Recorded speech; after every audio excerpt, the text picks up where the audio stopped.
Welcome to another episode of the Wood Couture Podcast. We are live at Downtown Design Week exhibition. And we're here with the company of our friend Rakan from KCA. Welcome to the show, Rakan. Hi, nice meeting you. I'm very happy to be on board and look forward to our discussion. We're very lucky that our friend LASVIT have sponsored us to stay here and discuss very important issues. So tell us about a bit yourself. Okay, I'm from Syria. I'm an interior designer, work for KCA International. I've been with the company for 14 years now. Started as a junior and I progressed to become a design associate in a company. I love design, creative part of the process. Hopefully we can keep doing more and more interesting projects moving forward in the design field. This year theme for the exhibition is sustainability. How much of a role is sustainability play in your day-to-day life? Okay, and my day-to-day life from a personal perspective or from the company perspective?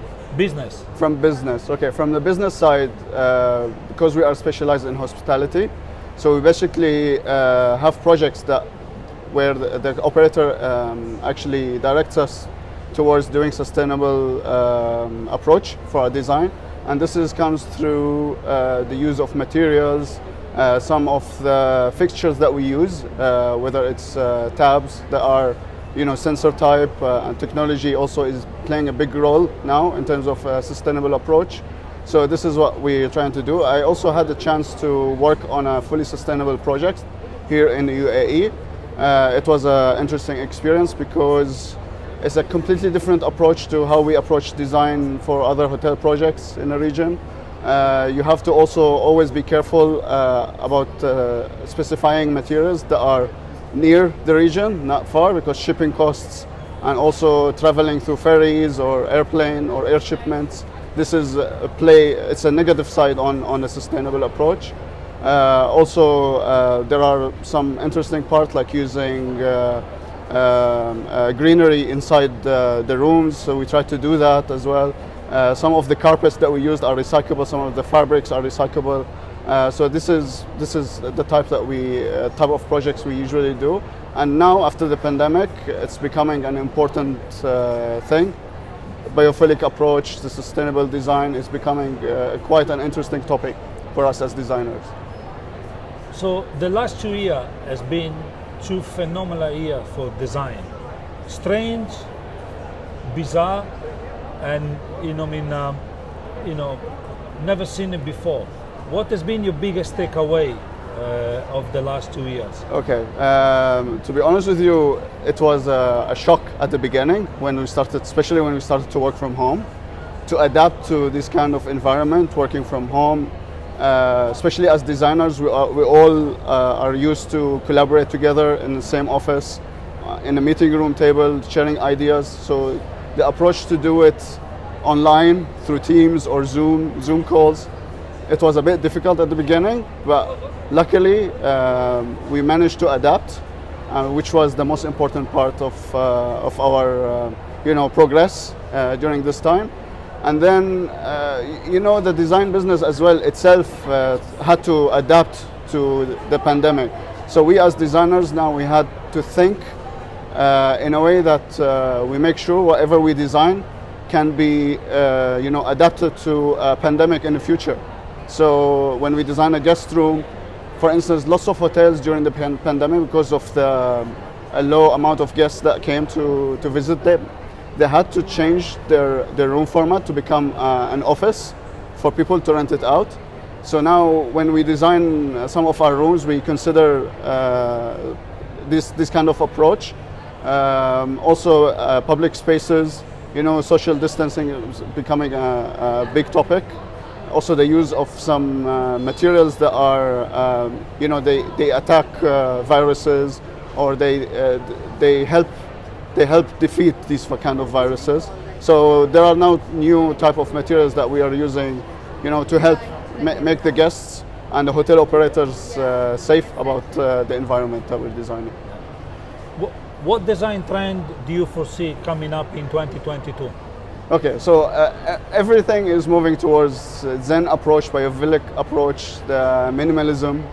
But I feel also technology is going to play a big role in the design industry. So for us designers, we will start to see how we can integrate technology in our design, whether it's through sensor type of technology or the different type of screens or lighting. Even lighting is going to be an interesting topic for us designers moving forward, because it plays a big role. The lighting designer and the interior designer should work closely together, because what makes our design is the lighting in the space. A lot of people define that we are living in the new normal, and people have modified their relationship with work, living and socializing. So the question I have for you is, how is lighting role in all this kind of context? Okay, so lighting, I see it is more about setting up a mood, giving the wow factor to guests. Experience is more of an experience to whether it's a hotel guest or for people in residences in their own house. So when you apply, for instance, when we talk about a big lighting installation, a big chandelier, that is a bit more kinetic with a bit of technology embedded within it. This will bring a wow factor moving forward in the future. Also, sometimes people use lighting to set up a mood, as I said earlier.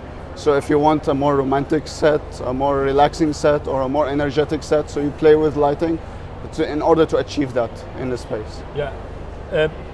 As a professional, and obviously, you work for one of the leading global interior design firms. What do you think is LASVIT added value? Okay, for us as a company, we really enjoy working with LASVIT because their designers, they have that edge, I would say, the creative side. They come up with unusual ideas for us. So sometimes we give them a very basic sketch of how we want the lighting design or the chandelier design to look like, and they come up with a very unusual idea, out of the box thinking, and this is something we really enjoy when we work with them. Also, delivery of the chandelier, the lighting, the pendant, the installation, they take care of the process from A to Z. We had recently collaborated on a very nice project for Expo, and it was very successful. The client was very impressed with the quality of the chandelier, the installation itself, and the type of lighting they have used, even the material, the glass, when they do that metal coating on top. It's quite interesting process they do. Even their designers, I really enjoy working with them, and we do regular face-to-face meetings to just interact, design workshops, to make sure the final product we are happy with, as well as our client. Yeah. So if I was going to put a huge white canvas on top of Burj Khalifa, what word would you write on it that best describe LASVIT? Creative. Yeah, I would say they are creative. As I told you, they're designers, they're out-of-the-box thinkers. For instance, for stuff that are in the region, there are specific types of designs that are required, but also to make them unique, because there are so many companies that do, let's say, crystal chandelier, glass chandeliers, but when it comes to LASVIT, they have that edge, the unusual way of approaching a design of a chandelier, and I really enjoy working with their designers, as I stated before.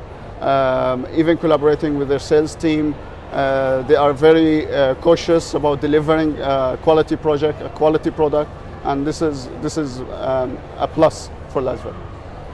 Dear Rakan, it's been an absolute pleasure, and on behalf of the LASVIT and Wood Couture team, thank you very much for coming on our show. Thank you very much. I really enjoyed the talk, you. and hopefully we do more of this in the future. Thank you. Thank you.